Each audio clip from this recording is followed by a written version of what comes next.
वो हमारा प्रभु यीशु मसीह है जो आज के शाम यहाँ पर है। आमीन। जो आपके बीच में बैठा हुआ है, जो आपके बाजू में बैठा हुआ है, एक नया यीशु जो एक नया रूप को धारण करके यहाँ पर आया है। आमीन। वो दाढ़ी वाला यीशु नहीं है, लंबा बाल वाला यीशु नहीं है, लेकिन अपने बाजू में देखो यीशु एक दूसरा रूप में दिखाई देगा। वो यीशु आज के सुबह जगदलपुर में आया है। आमीन। और वो कह रहा है कि मेरा गीत यीशु मसीह के लिए है।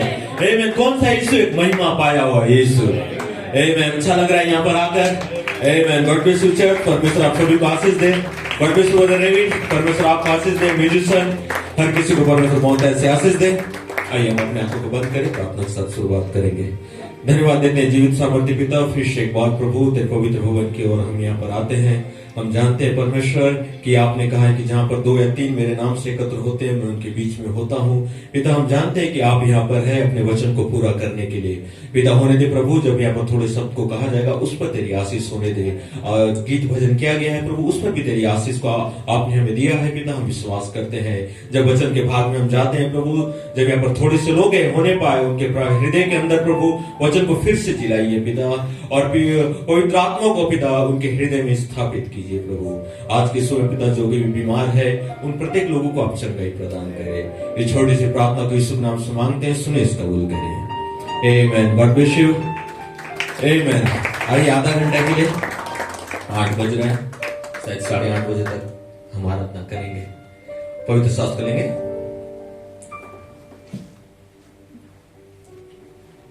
जो वचन को पेरिस में पढ़ा गया है उसी वचन को हम पढ़ेंगे।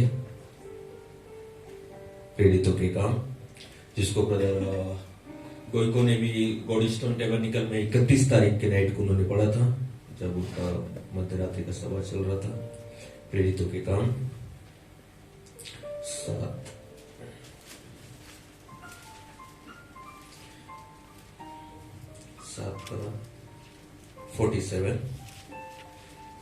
47। प्रेरितों के काम 7:47। परंतु सुलेमान ने उसके लिए घर बनाया, परंतु परम प्रधान हाथ के बनाए घरों में नहीं रहता, जैसा कि भविष्यवक्ताओं ने कहा है। प्रभु कहता है, स्वर्ग मेरा सिंहासन है और पृथ्वी मेरे पांव की तली की पीढ़ी है। मेरे लिए तुम किस प्रकार का घर बनाओगे और मेरा विश्राम का कौन सा स्थान होगा? बैबलेट कहते हैं ये वो स्थान होगा। और एक वचन इब्रानियों 10।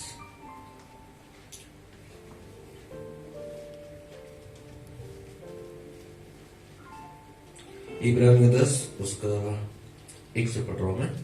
क्योंकि व्यवस्था जिसमें आने वाली अच्छी वस्तु का प्रतिबिंब है और उनका असली स्वरूप नहीं, इसलिए उन एक ही प्रकार के बलिदान के द्वारा जो प्रतिवर्ष अचूक चढ़ाया जाता है पास आने वाले को कदापि शुद्ध नहीं कर सकता, नहीं तो उनका चढ़ाना बंद क्यों ना हो जाता। इसलिए जब वह सेवा करने वाले एक ही बार शुद्ध हो जाते तो फिर उनका विवेक उन्हें पापी ना ठहराता, परंतु उनके द्वारा प्रतिवर्ष पापों का स्मरण हुआ करता है, क्योंकि यह अनहोना है कि बैलों और बकरों का लहू पापों को दूर करे। आमेन। हमारे लिए कोई बैल और बकरों का लहू नहीं बहाया गया है। आमेन। इजरायली लोग के लिए था जो हमेशा वो प्रतिवर्ष चढ़ा रहे थे अपने पापों के लिए, लेकिन परमेश्वर ने हमारे लिए एक सिद्ध बलिदान को दिया है। आमेन। यहाँ पर पौलुस कहता है, इस कारण वह जगत में आते समय कहता है, बलिदान और भेंट तूने ना चाही। आमेन। मेरे लिए एक देह तैयार किया है। आमेन। होम बलि और पाप बलि से तू प्रसन्न नहीं हुआ। तब मैंने कहा, देख मैं आ गया हूं, पवित्र शास्त्र में मेरे विषय में लिखा हुआ है, ताकि परमेश्वर तेरी इच्छा, बैबलेट कहते हैं, मैं पूरी करूं। हे मैंने अब ये वचन आपके लिए है। सो गॉड ब्लेस यू। परमेश्वर इस पढ़े गए वचन पर आशीष दे। मैंने अपने स्थान में बैठ सकते हैं। आमेन। सो गॉड ब्लेस यू। हर किसी को परमेश्वर बहुत ऐसे आशीष दे। शाम के समय में परमेश्वर के भवन में आना बहुत ही सुंदर लगता है। आमेन। क्या आपको ऐसा ही महसूस होता है? आप जितने भी गूगल मीट में जुड़े हैं, हर एक भाई बहन को हम सराहना करते हैं। आमेन। रायपुर और जो किसिंगा से भाई लोग जुड़े हुए हैं, बीजापुर से जुड़े हुए हैं, बागनपाल से जुड़े हुए हैं, अंबिकापुर, बलरामपुर, जितने भी गूगल मीट में जुड़े हैं, परमेश्वर सभी को बहुत ऐसे आशीष दे। तो छोटा सा शीर्षक को देना चाहता हूं, तूने मेरे लिए एक देह को तैयार किया। आमेन। एक देह को परमेश्वर ने तैयार किया है, किसके लिए? अपने आप के लिए एक देह को उसने तैयार किया है। आमेन। भाई ब्लेड कहता है कि परमेश्वर का भवन जो हम बनाते हैं, परमेश्वर वहां नहीं रह सकता है।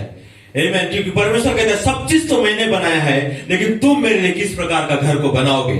आमेन। भाई ब्लेड कहता है परमेश्वर इस इमारत में रहना प्रसन्न नहीं होता है, लेकिन परमेश्वर एक सिद्ध देह को चाहता है। आमीन। जिसके अंदर वो अपने कदम को रखे, जिसके अंदर वो बात कर सके, जिसके अंदर अपने पांव को वो रखे, अपने हाथों को रखे और अपने होठों को वो इस्तेमाल करे। आमीन। इसलिए भाई ब्लेड कहता है कि तुम परमेश्वर के लिए किस प्रकार के भवन को बनाओगे। वो किसी भी प्रकार के भवन में आ नहीं सकता है, लेकिन आओ, मैं तुमको पेरिस में आओ, मैं एक सिद्ध इमारत को दिखाता हूँ, एक ऐसा बिल्डिंग को दिखाता हूँ जहां पर परमेश्वर आ सकता है। और वो कहते हैं कौन सा बिल्डिंग? ये वो बिल्डिंग है। आमीन। भाई कहते हैं गोरा बिल्डिंग, काला बिल्डिंग, भूरा बिल्डिंग यहाँ पर है, जहां पर परमेश्वर कहता है कि मैं प्रसन्न हूं इस देह पर आने के लिए। आमीन। उसने भेंट और बलिदान को नहीं चाहा, लेकिन तूने मेरे लिए देह को तैयार किया है। एक ऐसा देह जो गिरता होगा, एक ऐसा देह जो हो सकता है कि अभिलाषा उसके अंदर रहेगा, लेकिन परमेश्वर का जब समय आएगा वो देह को तैयार वो कर देगा। आमीन। क्या सही है? जब तक एक भवन तैयार नहीं रहता है, कोई भी एक घर का मालिक उस घर पर प्रवेश नहीं करता है। आमीन। जब तक उसका दीवार परफेक्ट नहीं रहता है, दीवार पर प्लास्टर नहीं लगता है, कलर पेंट नहीं होता है, तब तक वो कंप्लीट नहीं दिखता है। अगर आपका फर्श, अगर आप घर को बना रहे हैं, उसका फर्श अगर तैयार नहीं है, तो आप वहां पर इच्छा नहीं करेंगे वहां पर जाने के लिए। लेकिन जिस दिन वो बिल्डिंग तैयार हो जाएगा, जिस दिन उसका फाउंडेशन रखा जाएगा, जिस दिन उसका दीवार तैयार हो जाएगा, जब वहां पर पेंट लगाया जाएगा, जब टाइल्स बिछाया जाएगा, तब वो मालिक बोलेगा अब मेरा घर तैयार है, ताकि मैं उस घर पर अपने कदम को रखूं। और एक डेट को वो क्या करता है? फिक्स करता है और सभी को इनविटेशन देता है, बोलता है कि आओ मेरा घर तैयार है।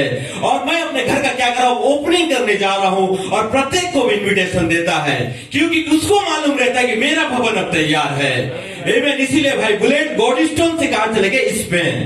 आमीन। जहां पर पौलुस कहता है रोमियो के अध्याय पर, क्या वहीं पर वचन है?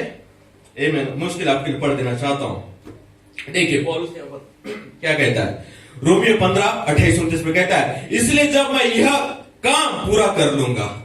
आमीन। कौन सा काम? एक देह का काम, जिसको दूत ने आरंभ किया था। जब मैं ये काम पूरा कर लूंगा और उन्हें मैं ये फल दे दूंगा। कौन सा फल? ये 7 सद्गुणों का फल। जब मैं उन्हें दे दूंगा तो मैं तुम्हारे पास से होकर स्पेन जाऊंगा। और अभी पिछले सप्ताह मिनिस्ट्री कहां पर था? स्पेन में था, जहां पर वो प्रचार को कर रहा था। कब? जब एक देह का काम को वो पूरा कर रहा है, जब इस पूरा फल को जब दे रहा है, तो कह रहा है कि मैं तुम्हारे पास होकर स्पेन जाऊंगा। हालेलुया।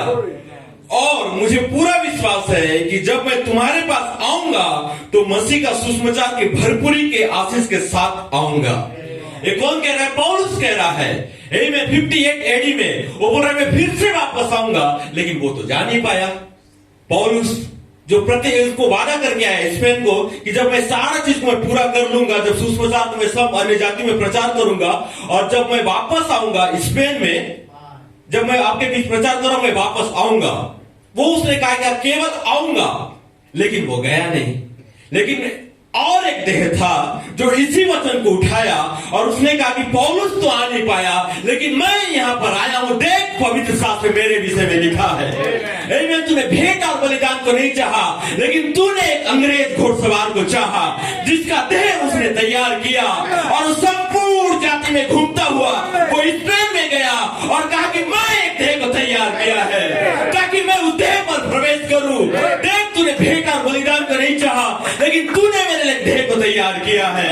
एक सिद्ध देह जिसके अंदर मैं प्रवेश करूंगा, वो आपका हमारा देह है। हालेलुया। जिसके लिए आप कह रहा है कि आप वो देह तैयार है। आमीन। कितना महिमा में बात है। आमीन। जो वचन को कहा गया था, अब वो वचन पूरा हो रहा है हमारे आंखों के सामने। इसलिए ब्रदर नेट को कहता है हमारी आंखों ने देखा नहीं, हमारे कानों ने नहीं सुना, लेकिन परमेश्वर ने हमसे जो प्रेम करता है अद्भुत बात को प्रकट किया है। ये अद्भुत बात है जो परमेश्वर ने हमारे लिए देह को तैयार किया। हालेलुया। आमीन। अभी मिनिस्ट्री स्पेन के अंदर है पिछले सप्ताह, और उन्होंने इस संदेश को प्रचार किया। और भाई बुलेट जैसे ही वहां पर कदम को रखे कहते हैं कि तुम मेरे लिए किस प्रकार का घर बनाओगे। आमीन, आप बैठ सकते हैं। जब वहां पर गए तो एक इमारत का डेडिकेशन हो रहा था, समर्पण हो रहा था। वहां पर ब्रदर ब्लेड को इनवाइट किया गया था। वेलेंसिया एक जगह है स्पेन के अंदर, वहां पर ब्रदर ब्लेड को इनविटेशन दिया गया। लेकिन जैसा ही भाई ब्लेड वहां पर जब आए और उस इमारत को देखे तो कहते हैं ये इमारत बहुत अच्छा है, लेकिन यहोवा इस इमारत में नहीं रह सकता है। बहुत अच्छा है ये इमारत, ये बिल्डिंग बहुत अच्छा दिख रहा है पास्टर, लेकिन इस बिल्डिंग में परमेश्वर नहीं रह सकता है। क्योंकि उसको पौलुस कहता है सुलेमान ने उसके लिए भवन को बनाया, लेकिन वो कहता है कि परमेश्वर हाथ में बनाया मंदिर में नहीं रह सकता है। लेकिन उसको एक ऐसा देश चाहिए जो हाथों से बनाया नहीं, लेकिन कहा हुआ वचन से होना चाहिए।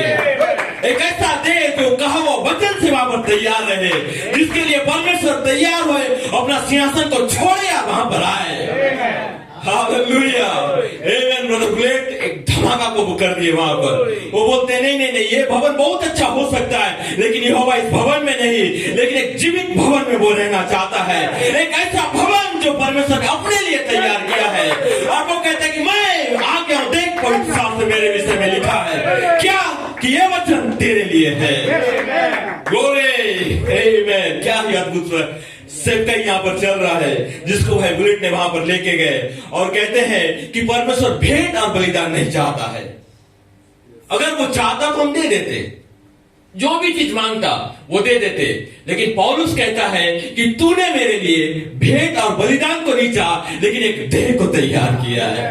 हालेलुया, एक ऐसा देह जो खा रहा है, जो पी रहा है, जो दो कदमों से चल रहा है। उस समय उसने यीशु के रूप में देखा उस देह को, और उसने कहा कि मैंने संपूर्ण इस्राएल में देखा भेंट और बलिदान को लोग ला रहे हैं, लेकिन यहोवा उससे घृणा कर रहा है। लेकिन एक चलता फिरता देह को कह रहा है ये देह परफेक्ट है। वो दे नहीं जिसको इजरायली वहां पर मूसा के मंदिर में लेके चले जा रहे हैं, भेड़ और बकरू, उस लहू से परमेश्वर घृणा कर रहा है। लेकिन चलता फिरता देह को कह रहा है नहीं नहीं, वो बलिदान अच्छा नहीं है, लेकिन ये बलिदान अच्छा है। आमीन। वो कौन सा बलिदान था? यीशु के रूप में, आमीन, जो चल फिर रहा था। आमीन। उस देह को तैयार किया गया था बलिदान होने के लिए, और वो बलिदान आपके लिए और हमारे लिए था। इसलिए पौलुस कहता है कि मैं चाहता हूं कि यह देह तैयार हो उसके लिए। आमीन। आप और हम चाहते हैं कि परमेश्वर हमारे भवन में आए, इस मंदिर में आए, इस मंदिर पर वो वास करे, इस फोटो से बोले, इस आंखों से देखे, इस हाथों से वो अपने कामों को करे, अपने दो कदमों से चले। हम ये सब चाहते हैं, क्या नहीं चाहते हैं? लेकिन हम चाहकर भी क्या होते हैं, जो करना चाहते हैं वो कभी कभार हम नहीं कर पाते हैं। जैसा पौलुस कहता है, ठीक है, मैं उस वचन को पढ़ना चाहता हूं, छोटा सा आपके लिए शिक्षा के रूप में, संडे स्कूल की तरह। क्या आप सुनना चाहेंगे? आमीन।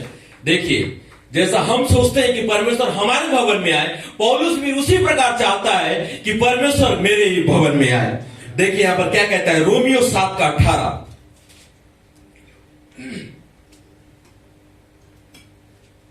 रोमियो 7:18, क्योंकि मैं चाहता हूं कि मुझ में अर्थात मेरे शरीर में कोई अच्छी वस्तु वास नहीं करती है। वो चाहता है कि परमेश्वर मेरे में वास करे, लेकिन पौलुस कहता है मैं चाहता तो हूं, लेकिन जब अपने शरीर की ओर देखता हूं तो कुछ भी अच्छी वस्तु मुझको वहां पर दिखाई नहीं दे रहा है, कुछ भी नहीं। मैं चाहता तो हूं, लेकिन मेरे शरीर में अच्छी वस्तु वास नहीं करती। इच्छा तो मुझ में है, परंतु भले का मुझसे बन नहीं पड़ता है। पौलुस चाह रहा है कि मैं मुझ में अच्छी चीज वास करे, पौलुस चाह रहा है मैं अच्छे काम को करूं, उसका इच्छा है, उसका मन है, लेकिन वो हो नहीं पा रहा है उससे। आमीन। लेकिन पौलुस आगे कहता है, क्योंकि जैसे अच्छे काम की इच्छा मैं करता हूं तो वो नहीं करता हूं, वो मुझसे होता नहीं है, परंतु जिस बुराई की इच्छा मैं नहीं करता हूं वही करता जाता हूं। देखिए, अतः 20 वचन में कहता है, यदि मैं वह करता हूं जिसकी मैं इच्छा नहीं करता, तो उसका करने वाला मैं नहीं, परंतु पाप है जो मुझ में वास करता है। कितना बड़ा रहस्य को पौलुस अपने ही देह के अंदर देख रहा है। वो चाहता है कि एक महिमामय देह जो परमेश्वर चाहता है। पौलुस ने कहा कि परमेश्वर अगर भवनों में नहीं रहता है तो परमेश्वर का एक निवास स्थान तो होना चाहिए। एक महान रहस्य को क्या कर रहा है पौलुस, एक बारीकी से समझने का कोशिश कर रहा है, और वो बोल रहा है कि अगर परमेश्वर बिल्डिंग में नहीं रह सकता है, सुलेमान का बनाया हुआ मंदिर में नहीं रह सकता है, तो परमेश्वर कहीं ना कहीं तो रहना चाहिए। आमेन। क्यों? क्योंकि मसीहा ने कहा कि मैं जाता हूं पौलुस, लेकिन मैं फिर से वापस आऊंगा। लेकिन जब पौलुस देख रहा है, जब वो वापस आएगा तो कहां आएगा? क्योंकि उसने कहा कि सुलेमान का मंदिर योग नहीं है, कोई भी इमारत जो बना रहे हो वहां पर मैं आ नहीं सकता हूं। लेकिन पौलुस जानता था मसीहा जब आएगा तो एक भवन तो होगा, मैंने चलता फिरता भवन वहां पर होगा। अगर एक ईंट और पत्थर का भवन नहीं तो एक मांस और लहू का भवन होगा, जहां पर परमेश्वर आएगा। ये पौलुस जानता था। और जब पौलुस अपने आप को देख रहा है कि परमेश्वर यहां पर आए, तब देख रहा है कि अरे यहाँ तो कुछ भी अच्छा चीज नहीं है, कोई भी अच्छा चीज यहाँ पर वास नहीं कर रहा है, हर अशुद्ध चीज इस मेरे बॉडी में है, तो कैसे उस परमेश्वर को मैं यहाँ ले सकता हूं? वो बोल रहा है कि जैसा मैं अच्छा काम करना चाह रहा हूं मुझसे हो नहीं रहा है, लेकिन मेरा इच्छा तो है कि मैं अच्छा काम करूं। मैं चाहता हूं कि अच्छी अच्छी वस्तु मेरे देह पर वास करे, लेकिन मुझसे हो नहीं रहा है। मैं प्रभु मैं चाहता हूं मैं तेरे लिए देखना, प्रभु मैं चाहता हूं तेरे लिए जीना, प्रभु मैं चाहता हूं इस धरती पर तुझको मैं प्रतिबिंब करना। मेरा संपूर्ण इच्छा है, संपूर्ण हृदय का मेरा इच्छा है कि मैं पूरा रीति से मैं तुझको प्रतिबिंब करूं। क्या आप चाहते हैं? पौलुस भी चाहता था, हम भी चाहते हैं, पौलुस भी चाहता था। लेकिन जब पौलुस देख रहा है अरे मैं चाह तो रहा हूं लेकिन ये मुझसे हो नहीं रहा है, लेकिन जब वो और बारीकी से अपने देह को देखता है तब बोलता है नहीं नहीं नहीं नहीं, मेरे अंदर एक और देह है, एक ऐसा देह जो मैं करना भी चाह रहा हूं और नहीं कर रहा हूं। इसका मतलब करने वाला मैं नहीं, लेकिन करने वाला शैतान है। हालेलुया। एक देह को पौलुस देख रहा है, अपने अंदर एक जीवित थियोफनी बॉडी को। क्या ही महान रहस्य है जिसको भाई ब्रनम कहते हैं कि पौलुस उठाया गया उस स्वर्गीय अय्याम में ताकि वो अपने अंदर एक और देह को देखे। और उसके लिए पौलुस रोमियो 7:18 में बोलता है मैं तो चाह तो रहा हूं करना, मैं चाह तो रहा हूं जीना, मैं चाह तो रहा हूं अच्छा वस्तु मेरे अंदर वास करे, लेकिन हो नहीं रहा है। तब वो आगे जाकर कहता है रुको रुको रुको रुको, मैं चाह रहा हूं और नहीं हो रहा, जिसका मतलब ये मैं नहीं लिखना कोई और है। Glory hallelujah. आमीन। वो चाह रहा है लेकिन एक और देह को अपने अंदर देख रहा है। और यहाँ पर आगे कहता है कि इस प्रकार से मैं व्यवस्था को पाता हूं, जब मैं भलाई करने की इच्छा करता हूं तो बुराई मेरे पास आती है। हालेलुया। आमीन। क्योंकि मैं भीतरी मनुष्य तत्व से परमेश्वर की व्यवस्था से प्रसन्न रहता हूं। एक भीतर भाई पौलुस कहता है मेरे अंदर एक मनुष्य है जो परमेश्वर का बात से क्या करता है, प्रसन्न रहता है। मेरा देह हाड़ मांस का देह है जो शरीर में दिया गया माता पिता के देह से आया है, लेकिन मेरे अंदर एक और मनुष्य तत्व रहता है। दूसरे शब्दों में ब्रदर कॉलमैन कहता है कि पौलुस अपने अंदर एक परमेश्वर का तत्व को देख रहा था, एक जाता फिरता परमेश्वर तत्व को, और वो अपने आप से मसीह को प्रकट करना चाहता था। देखिए मैं आपके वचन पढ़ना चाहता हूं। परंतु मुझ में अपने अंगों में दूसरी प्रकार की व्यवस्था दिखाई पड़ती है। मेरा हृदय परमेश्वर के व्यवस्था से प्रसन्न होता है, लेकिन जब मैं अपना अंग में देखता हूं तो दूसरा प्रकार का क्या है, व्यवस्था दिखाई पड़ता है जो मेरी बुद्धि की व्यवस्था से लड़ती है। इसका मतलब उसके अंदर एक दो मनुष्य तत्व को देख रहा है, एक मनुष्य तत्व जो परमेश्वर से चाह रहा है और दूसरा शरीर से चाह रहा है, जो संसार की बातों पर जा रहा है और एक परमेश्वर की बातों में जा रहा है। और दोनों में भाई कहता है कि दोनों फाइट कर रहे हैं, दोनों एक दूसरे से लड़ रहे हैं। परमेश्वर का व्यवस्था और एक संसार का व्यवस्था जो पाप की व्यवस्था है, और मुझ में पाप की व्यवस्था के बंधन में डालती है जो मेरे अंगों में है। मैं कैसा अभागा मनुष्य हूं, मुझे इस मृत्यु के देह से कौन छुड़ाएगा। हालेलुया। आमीन। पौलुस देख रहा है दो चीज मेरे अंदर फाइट कर रहा है, लेकिन मैं चाहता हूं कोई तो मुझे से छुड़ाए। ग्लोरी। पौलुस जब सोच रहा है कि मैं इससे बचना चाहता हूं, लेकिन पौलुस चाहते हैं मैं अपने आप से छुड़ा नहीं सकता, लेकिन कोई तो मुझको से छुड़ाना चाहिए। आमीन। जब मांस और बकरे का लहू अगर मुझको छुड़ा देता तो मुझको दे देता। क्या सही है? इसलिए ब्रदर ब्रेट ने कहा कि तू अगर उससे प्रसन्न होता है तो मैं तुझको दे देता, लेकिन भाई बाइबल कहता है कि तू उससे तो प्रसन्न ही नहीं हुआ। कई वर्ष तक इजरायली उस मांस और बकरे का लहू को चढ़ाए, लेकिन कोई भी इजरायली अपने आप को सिद्ध नहीं कर पाया। लेकिन पौलुस कहता है कि कौन मुझको छुड़ाएगा। उसने बकरों का लहू को देखा, भेड़ और बकरों का बलिदान को देखा, इस सारा बलिदान को देखने के बाद बोलता है कि पौलुस नहीं नहीं नहीं, इससे नहीं छुटकारा होगा। कितनी चढ़ाओ, हजारों बैल और बकरे को मारो, इससे छुटकारा नहीं है, लेकिन एक छुटकारा है जो कोई देगा। आमेन। पौलुस इसलिए कहता है कि कौन मुझे इस मृत्यु का देह से छुड़ाएगा। कोई तो होना चाहिए जो इस देह से छुड़ाए, कोई तो है जो आपको मृत्यु से जीवन में लेकर जाए, जो आपके अंग में पाप भी काम करे लेकिन अपने अंदर उस पाप के अंग में भी पवित्र आत्मा को दे। हालेलुया। एक सिद्ध देह जो परमेश्वर चाहता है, एक सिद्ध देह को क्या कर रहा है? परमेश्वर तैयार कर रहा है। आमेन। अपने हाथों से वो बना रहा है। आमेन। जैसा राजमिस्त्री एक घर को बनाता है, उसी प्रकार परमेश्वर अपना लिए अपने खुद के अपने हाथों से तैयार कर रहा है। My God. क्यों? क्योंकि कोई मनुष्य उसके लिए देह को तैयार नहीं कर सकता है, तो इसको अवश्य ही परमेश्वर को तैयार करना है एक देह को, क्योंकि वो मनुष्य के हाथों के बनाए हुए मंदिर में नहीं रह सकता है, तो परमेश्वर को अवश्य ही रहना है अपना खुद का बनाया हुआ मंदिर में, और वो आप हो। जिसको परमेश्वर ने अपने हाथों से अपने मंदिर को बनाया है। क्या सही है? आमेन। देखो यहां पर पौलुस कहता है कि कौन छुड़ाएगा? Question mark. क्या आपके पास भी वही प्रश्न है?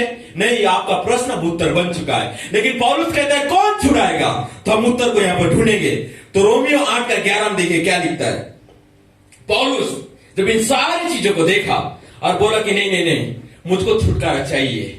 क्यों? क्योंकि मैं चाहता हूं कि परमेश्वर मेरे देह में आए, मेरे देह पर वास करे, मेरे अंदर से वो चले, मेरे अंदर से फिरे, मेरे अंदर से बोले, मेरे अंदर से वास करे। ये पौलुस चाहता था, और जब सब चीज वो देखा, वो बोला कि मैं चाह तो रहा हो नहीं रहा है, तो मुझको छुटकारा चाहिए। एक ऐसा छुटकारा जो बकरे और मांस और लहू का ना रहे, लेकिन एक सिद्ध बलिदान जो एक बार चढ़ाया और पूरा हो जाए। बार बार चढ़ाना मुझको ना पड़े, लेकिन एक बार के बलिदान से उस चीज का छुटकारा पूरा हो जाए। हालेलुया। पौलुस जानता था एक सिद्ध देह जो संपूर्ण बलिदान से बड़ा है, वो यीशु का बलिदान है। ग्लोरी।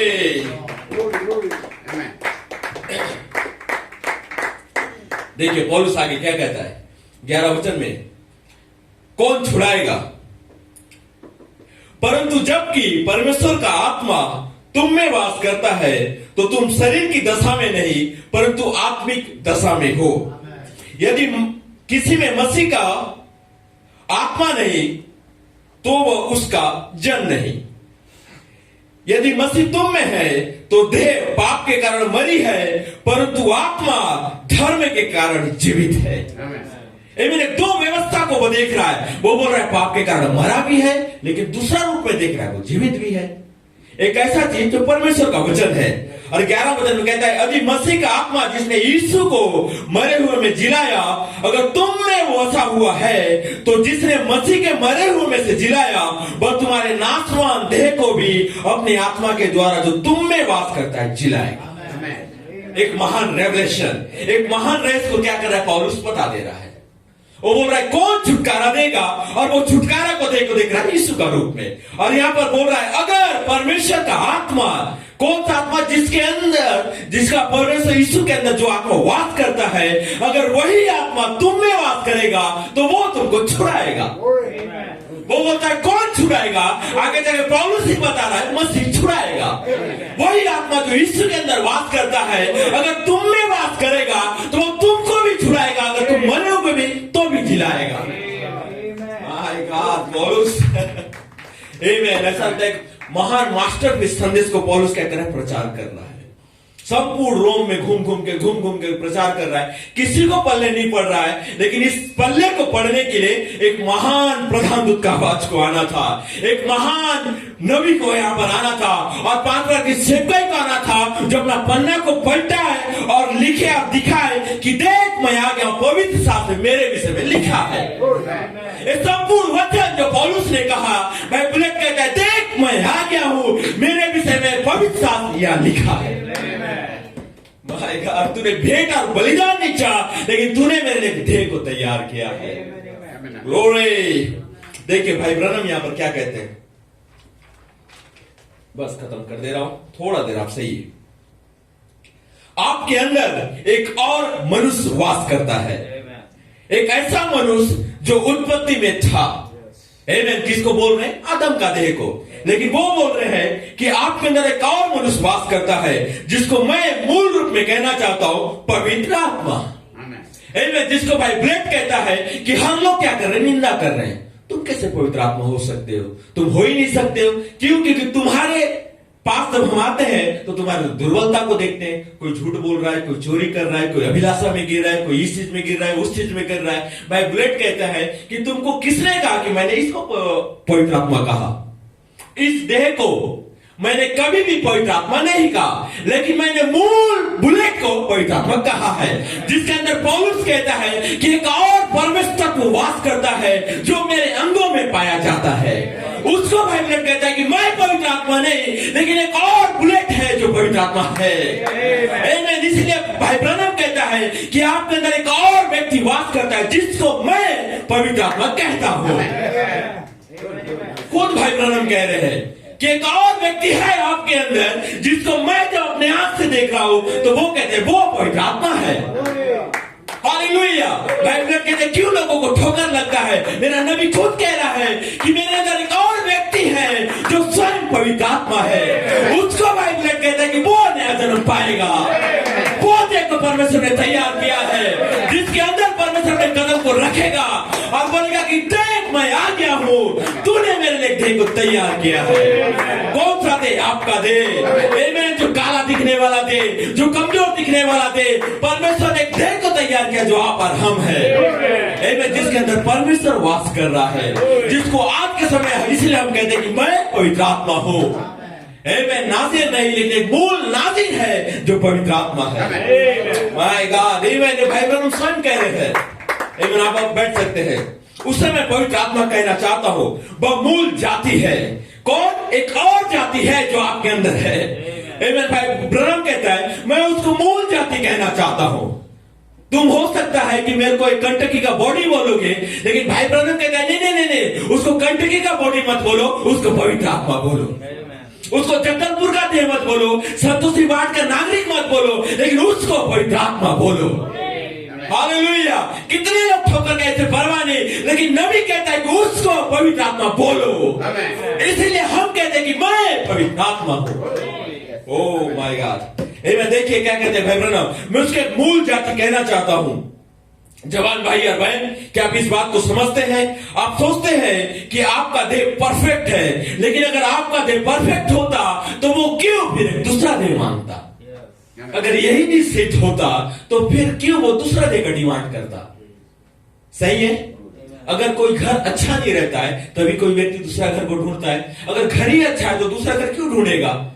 इसी प्रकार भाई बुलेट कहता है अगर यही देह परफेक्ट रहता तो एक और देह का डिमांड क्यों करता? अगर और देह का डिमांड करता तो फिर पौलुस की कहता कि तूने मेरे लिए देह को तैयार किया है। अगर यही देह परफेक्ट होता, ये देह परफेक्ट नहीं था, इसलिए पौलुस कहता है देख तूने भेंट और बलिदान नहीं चाहा, लेकिन तूने मेरे लिए देह को तैयार किया है। जिस देह में विश्वास है, सद्गुण है, समझ है, संयम है, धीरज है, भक्ति है और भाईचारा है। एक देह, सिद्ध देह। तूने भेंट और बलिदान नहीं, लेकिन तूने एक परफेक्ट देह को तैयार किया। परफेक्ट देह जिसके अंदर क्या करेगा? परमेश्वर स्वयं आके वास करेगा और जहां पर आप कहलाएंगे पवित्र आत्मा। हालेलुया। मैं समाप्त कर दिया, आप अपने धुन को बजा सकते हैं। हालेलुया। क्या आप देख पा रहे हैं? ये आपका बॉडी है। आमीन। पौलुस इसी को तो बोल रहा था कि मैं देख रहा हूं दूसरा अंग काम कर रहा है, लेकिन एक और अंग है जो मैं उसको देख पा रहा हूं। आमीन। देखिए पर क्या कहते हैं भाई ब्रनम, वह मैं मूल जाति के अंदर में उसको देख सकता हूं। किस चीज को? इस चीज को। क्या चीज के अंदर देख सकता हूं? मूल जाति के अंदर देख सकता हूं। एक गिरा हुआ जाति के अंदर भाई ब्रनम इसको देख नहीं पा रहे हैं। एक झूठ बोलने वाला जाति के अंदर नहीं देख पा रहे हैं। एक कंटकी का बॉडी के अंदर नहीं देख पा रहे हैं। लेकिन जब भाई ब्रनम इसको देखना चाह रहे हैं तो भाई ब्रनम बोल रहे हैं मैं दूसरा जो जाति को देखता हूं, एक मूल जाति को, तब मैं उस अंग को देख पा रहा हूं। आमीन। मूल जाति के अंदर, जहां के जिसके अंदर उजाला है, जो हमारे शरीर है अलौकिक उजाले से बनाया गया है। आमीन। जो एक वचन का देह है। आमीन। जिसके अंदर अलौकिक उजाला है। इसीलिए आप दीवारों के आर पार नहीं जा सकते। इसको भाई ब्रनम इसको मैं छोड़ देना चाहता हूं। नीचे कहते हैं आपके अंदर एक बीज है जिसका मैं नाम देना चाहता हूं। आपके अंदर भाई ब्रनम कहते हैं एक बीज है, और भाई ब्लेड कहते हैं कि परमेश्वर का संपूर्ण वचन एक बीज है। और आपके अंदर भाई ब्रनम कहता है एक बीज है। और उसका एक नाम होना चाहिए। और भाई ब्रैनम कहते हैं कि उस देह का अवश्य ही नाम पवित्र आत्मा होना है। आमीन। संपूर्ण रहस्य का भाई जॉयलेटर कहते हैं कि भाई ब्रैनम एक देह का नाम देना चाहते हैं जो आपके अंदर है, और भाई ब्रैनम कहते हैं उसका नाम देना चाहता हूं, और वो है पवित्र आत्मा। इसीलिए हम कहते हैं कि मैं पवित्र आत्मा हूं, क्योंकि हम अपने अंदर एक देह को देखते हैं जिसके अंदर परमेश्वर वास करना चाहता है, और वो वास का स्थान होगा पवित्र आत्मा। ग्लोरी, क्या सही है? हालेलुया, आमीन। मैं इस संदेश का शीर्षक बता देना चाहता हूं जहां पर मैं पढ़ रहा हूं, अनंत काल एक देह में जो समय कहलाता है। 2015 में इसको जॉयलेंटर ने प्रचार किया था। बस मैं समाप्त कर दिया, आप उनको देख सकते हैं भाई। देखिए, एक सिद्ध देह परमेश्वर चाहता है। जिस प्रकार पौलुस ने अपने देह को देखा और उसने जाना कि सिद्ध नहीं है, लेकिन परमेश्वर ने एक देह को तैयार किया है। आमीन। पौलुस जानता था एक देह सिद्ध परमेश्वर ने तैयार किया है, ये वो देह नहीं है। पौलुस अपना देह को देखता है, बोलता है ये वो देह नहीं है, लेकिन उसने एक देह को तैयार किया है जिसके अंदर वो आए और वास करे। परमेश्वर का क्या है? थियोफोनिक बॉडी। हालेलुया, दूसरा बॉडी। भाई कहता है कि परमेश्वर ने तैयार किया है आपके अंदर एक निवास का स्थान को। इसीलिए भाई ब्लेड ने कहा कि तुम परमेश्वर के किस प्रकार का भवन को बनाओगे। परमेश्वर हाथों के बनाए हुए भवन में नहीं रहता है, लेकिन परमेश्वर अगर कहा गया वचन से भवन को बनाए रहे तो वहां पर वो जरूर आएगा, और वो जरूर वहां पर वास करेगा। उसके आंखों से देखेगा, उसके कदमों से चलेगा, उसके जुबान से खाएगा, उसी के जुबान से बात करेगा। इसलिए ब्रदर जॉयलेंटर कहता है कि उस देह को मैं कहना चाहता हूं एक अनंत काल देह है, जिसका क्या है? टाइम नहीं है। इस देह का टाइम है 120 साल आप ज्यादा से ज्यादा जिएंगे, जो परमेश्वर का वचन के अनुसार लिखा गया है। लेकिन मनुष्य 120 साल भी नहीं जीता है। कई करोड़ इंसान में से एक इंसान शायद जिएगा, जो पेपर वगैरह में आता है। वो भी पता नहीं कितना सच होता है, कितना झूठ होता है, पता नहीं। लेकिन वचन से आगे तो कोई भी नहीं जी सकता है। वचन ने मनुष्य का अवधि को ठहरा दिया 120 साल जिएगा। तो एक देह का क्या है? टाइम लाइन है इस देह का। इतना साल के बाद इसका एक्सपायरी डेट 35 के बाद उल्टी गिनती चालू हो जाता है, साइंस कहता है। 40 के बाद बैक पेन होगा, ये पेन होगा, वो पेन होगा। भाई जॉयलेंटन कहता है इस देह पर परमेश्वर कैसे आ सकता है जिसका खुद का टाइम टेबल नियुक्त किया गया है, जिसको टाइम में भूख लगता है, जिसको टाइम में सर दर्द होता है। लेकिन परमेश्वर ने एक देह को तैयार किया है जो हो सकता है कि इसी देह के अंदर वो देह चल रहा है, जिसको इजकेल ने देखा और बोला कि मैं एक पहिया को देख रहा हूं, जो एक पहिया के अंदर एक पहिया घूम रहा है। जो अनंत काल कहलाता है, उसको ब्रदर जॉयलेंटर कहता है कि एक समय का देह है और एक अंदर है जो अनंत काल देह है। माय गॉड, आमीन। वो आपका हमारा देह है। आमीन। देखिए, मैं बस खत्म कर देना चाहता हूं। इसीलिए हे भाइयों, हम शरीर के कर्जदार नहीं हैं। इसीलिए पौलुस कहता है कि मैं सब चीज देखा इस शरीर में, अब मेरे को पता चल गया कि इस शरीर का मैं क्या कर्जा नहीं खाया हूं। पौलुस ऐसा ही कह रहा है। इसीलिए हे मेरे भाइयों, मैं शरीर का कर्जदार नहीं हूं। ये शरीर मेरे को जितना बोले ये कर, मैं इसका कर्जा नहीं खाया हूं, वो नहीं करूंगा। 700 शब्दों में पौलुस इसी बात को कह रहा है। मैं इसका कर्जदार नहीं हूं कि शरीर के अनुसार दिन काटूं। पौलुस कहता है कि अगर तू मेरे को झूठ बोलेगा तो मैं झूठ नहीं बोलूंगा। अगर मेरा शरीर बोलेगा कि क्यों नहीं बोलेगा, तो शरीर को मैं आंसर दूंगा कि मैं तेरा कर्जा नहीं खाया हूं। क्यों? तू जैसा बोलेगा मैं वैसा नहीं करूंगा। मैं तेरा कर्जा नहीं खाया हूं, क्योंकि मैं एक और देह को देख रहा हूं जिसका कर्ज चुकाया गया है, जो एक महिमामय देह है, जिस देह को कहा जाता है क्या? पवित्र आत्मा। क्योंकि यदि मैं शरीर के अनुसार दिन काटूंगा तो पौलुस कहता है मैं मरूंगा, और पौलुस कहता है मैं मरना नहीं चाहता हूं शरीर के अनुसार दिन काट के। यदि आत्मा से देह की क्रिया को मारूंगा तो जीवित रहूंगा। एक महान रहस्य को क्या कर रहा है पौलुस बता रहा है रोमियो को, और बोल रहा है कि सुनो, शरीर के अनुसार दिन काटोगे ना, मरोगे, लेकिन अगर आत्मा से उस क्रिया को मारोगे तो हमेशा के लिए जीवित रहोगे। इसीलिए कि जितने लोग परमेश्वर के आत्मा के चलाए चलते हैं वे ही परमेश्वर के पुत्र हैं। कौन? आप और हम, जो 2014 से आत्मा के चलाए चल रहे हैं। क्या? मैं पवित्र आत्मा होगा, रेवलेशन, जेबी नया नाम, ये क्या था? ये आत्मा के चलाए चल रहा था। Amen। हमारा शरीर उसको समझ नहीं पा रहा था कि मैं कैसे पवित्र आत्मा हो सकता हूं। सही है दिलीप अंकल? मैं तो झूठ बोल देता हूं, मैं तो गिर जाता हूं, मैं जो चाहता हूं मैं वो नहीं कर पा रहा हूं। सही है जवानों? हमारे साथ अक्सर ऐसी होता है। मैं कई बार नहीं चाहता हूं कि यूट्यूब को नहीं देखा, लेकिन मैं यूट्यूब देख देता हूं। मैं तो चाह तो रहा हूं नहीं करना, लेकिन मैं बार बार कर दे रहा हूं। तो इसी पर भाई जॉन लेटर कहता है कि आपके अंदर एक और देह है, जो चाह रहा है वो नहीं हो रहा है, और जो नहीं चाह रहा है वो हो रहा है। तो इसका मतलब एक और अंग है जो आपके अंदर है, जो चल रहा है, जो जी रहा है। जब उसका समय आएगा तो भाई प्रेम कहता है वो बेपर्दा होगा। हालेलुया, वो बेपर्दा होगा।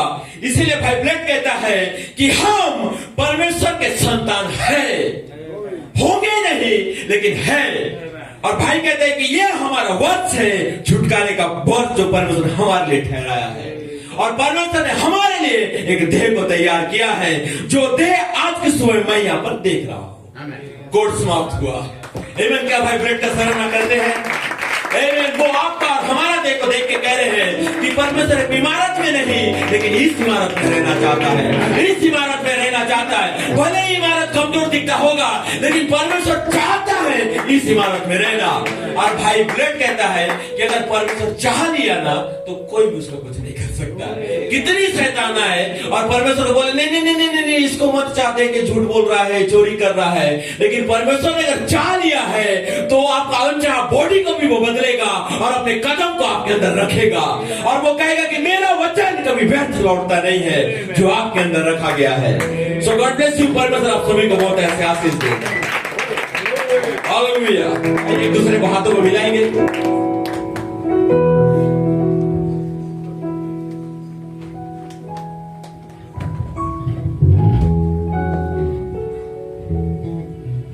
हालेलुया। क्या आप आनंदित है? क्या राजू भाई की सराहना करते हैं? हालेलुया। क्या आपने बच्चों में आनंद को मनाया? Praise God. हालेलुया। क्योंकि उन्होंने कहा भेंट और बलिदान उसने नहीं चाहा, वरन हमारे लिए एक ऐसा देह का तैयार किया जो पवित्र है। आप पवित्र हैं, आपके अंदर रहने वाला पवित्र है। आइए फिर से एक बार परमेश्वर को स्तुति की ताली दें। हालेलुया।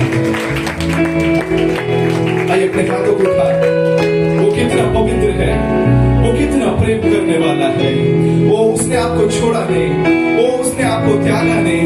उसने हर पल वो अपने वचन की जीवाणु को आपके अंदर डाला।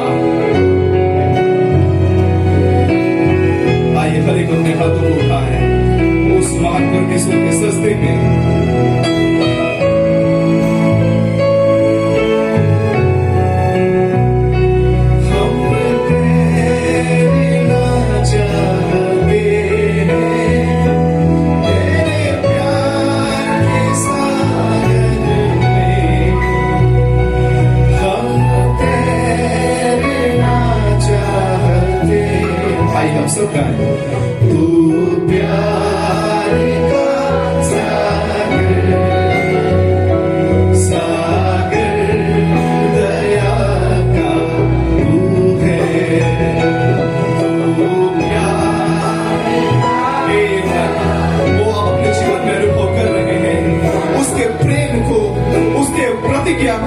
उसके वादा को तेरे प्यार के सागर में हम तैरना चाहते हैं। तेरे प्यार के सागर में हम तैरना। ओ कितना अच्छा लगता है।